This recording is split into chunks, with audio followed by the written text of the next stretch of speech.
কুকুৰ মই সুধিছো শিৱৰাজ অসমে কুইন ফাৰ্নিচাৰ স্বত্বাধিকাৰীয়ে সি কোন কুকুৰ সি ক'ৰ পৰা আহিলে শিৱসাগৰলৈ তাৰ ঘৰ ক'ত আছিলে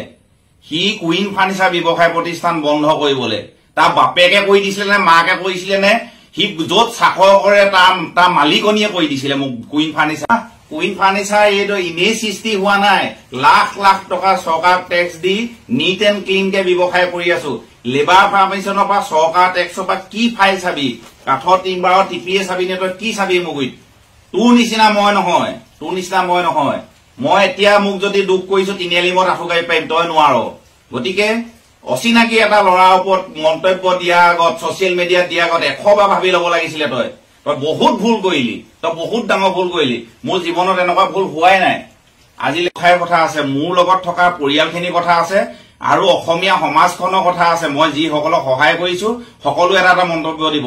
কোনোবা পাবত গজা অতনু বৰা নামৰ এটাই মোক কুইন ফাৰ্নিচাৰ আৰু হোটেল বন্ধ কৰিবলৈ ছচিয়েল মিডিয়াত দিছে যদি ছচিয়েল মিডিয়াত নিদি ব্যক্তিগত হিচাপে মোক কিবা এটা কোনোবাই ক'লেহেঁতেন বা মোৰ ভুল হলে এটা চৰো মাৰি দিলেহেঁতেন মই মানি ললোহেঁতেন সি কোন কুকুৰ মই সুধিছো শিৱৰাজ অসমে কুইন ফাৰ্নিচাৰ স্বত্বাধিকাৰীয়ে সি কোন কুকুৰ সি ক'ৰ পৰা আহিলে শিৱসাগৰলৈ তাৰ ঘৰ ক'ত আছিলে সি কুইন ফাৰ্নিচাৰ ব্যৱসায় প্ৰতিষ্ঠান বন্ধ কৰিবলৈ তাৰ বাপেকে কৈ দিছিলে নে মাকে কৈছিলে নে সি য'ত চাকৰ কৰে তাৰ মালিকনীয়ে কৈ দিছিলে মোক কুইন ফাৰ্নিচাৰ কি ভুল কথা কৈছিলো মই ফটকা বেপাৰীজনৰ লগত মোৰ আগৰ পৰা এটা চিনাকি আছে মই আজি সেইকাৰণে স্পেচিয়েলি কৈ দিছো তেওঁ তাৰপৰাই ফল মূল লওঁ সেইকাৰণে তেওঁ গাড়ী হিচাপে ফটকাখিনি নমোৱা দেখি মই কৈছিলো যে এতিয়া অসমৰ পৰিস্থিতি ভাল নহয় মানুহৰ মনো ভাল নহয় তই ফটকাখিনি পাৰিলে নুলিয়াবি এতিয়া ভিতৰতে ৰাখ কাৰণ কিবা এটা যদি হুলস্থুল হয় লোকচান হৈ যাব তোৰ ভাগৰ ভিডিঅ'টো সম্পূৰ্ণ ই চোৱা নাই তাক লগৰকেইটালৈ মই ফোন কৰি সুধিছো মই ক'বলৈকে লাজ লাগে তাৰ কথা কাৰণ লগৰকেইটা মোৰ ককাই ভাই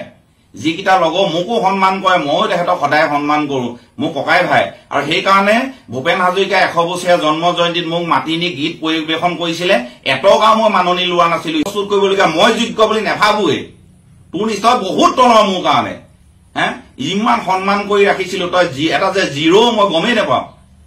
কি বেয়া কথা কৈছিলো মই তেওঁ ভিডিঅ'টোত সকলোৱে এটা মন্তব্য কৰিব মই ফটকা দোকানীটো কিবা বেয়া কথা কৈছিলো তই কিয় ছচিয়েল মিডিয়াত তই ব্যক্তিগত হিচাপে তই এইটো কাম কৰিলি মই নিউজৰ ওপৰত কিয় কোৱা নাই জানো তই ছচিয়েল মিডিয়াত আহি তই নিজৰ ব্যক্তিগত পেজৰ পৰা মোক এনেকুৱা এটা অপমান কৰিবলৈ তই চেষ্টা কৰিছ আজি যিখিনি ব্যৱস্থা ল'ব লাগে সেইখিনি কোৱা নাই জানো তই ছচিয়েল মিডিয়াত আহি তই নিজৰ ব্যক্তিগত পেজৰ পৰা মোক এনেকুৱা এটা অপমান কৰিবলৈ তই চেষ্টা কৰিছ আজি যিখিনি ব্যৱস্থা ল'ব লাগে সেইখিনি মই ৰাজহুৱাভাৱে ল'মেই এৰি দিব নোৱাৰি এইটো কাৰণ মই আগতে কিবা কিবি মোক কুকুৰ বুলি ক'লেও মাত নেমাতিছিলো মই মাত নমৰা দুখতে মই বহুত অপমানো সহিবলগীয়া হৈছিলে দিনক ৰাতি গৈ তেজক পানী কৰি কষ্ট কৰি ব্যৱসায় কৰিছো মোক যিসকলে চিনি পায় মোৰ ওপৰত বেয়াও যদি ক'বলগীয়া আছে বেয়া কওক আজিও যদি ক'ৰবাত তিনিআলি মই ভুল কৰি থৈছো আঁঠু গাড়িব লাগে আপোনালোকে জেগা দিয়ক মই আঁঠু গাড়ি থাকিম তই পাৰিবি নাই এষাৰ কথা ক'ব তই পাৰিবি নাই মই কি ভুল কথা কৈছো এতিয়াও অসমত দাদা ভাগৰ আদ্য শ্ৰাদ্ধ পাতিয়ে আছে এফালে আদ্য শ্ৰাদ্ধ হ'ব এফালে ফটকা ফুট হ'ব তেতিয়াহ'লে আমাৰ অসমৰ জনসাধাৰণক পৃথিৱীয়ে কি বুলি ক'ব সেইটো বেয়া লাগি অকল মই ফটকাটো নুফুটাবলৈ কৈছো চাকি বন্তি জ্বলক ঘৰ ধুনীয়াকে সজাওক লাইটিং কৰক ঢেৰ ব্যৱস্থা আছে ফটকাকেইটা যেতিয়া ফুটুৱাই দিব তেতিয়া এটা আনন্দমুখৰ পৰিৱেশ হ'ব তেতিয়া মনবিলাক আমাৰ বেয়া লাগিব যিসকলে মনে প্ৰাণে ভাল পায় কাৰণ এভাগ অনুষ্ঠান পাতিবলৈ বহুত কষ্ট কৰিছে মানুহগৰাকীয়ে সদায় কান্দিয়ে আছে তেনেকুৱা স্থলত যদি অসমখনত আমি ফটকা ফুটুৱাই উৎপাত কৰো বেয়া লাগিব চাকি বন্তি জ্বলাব পাৰে ইমান ব্যৱস্থা আছে এইবিলাক আমি বহিৰাগত মানুহৰ ব্যৱস্থাবিলাকত সোমোৱাৰ কাৰণে এনেকুৱা বিতৰ্ক হৈছে দেৱালী আমাৰ উৎসৱেই নহয় কাতি বিহু কোনদিনাহে আমাৰ অসমীয়া মানুহে আজিকালি গমেই নাপায় তই চাগে গমেই নাপাওঁ কাতি বিহু কোনদিনা হ'ব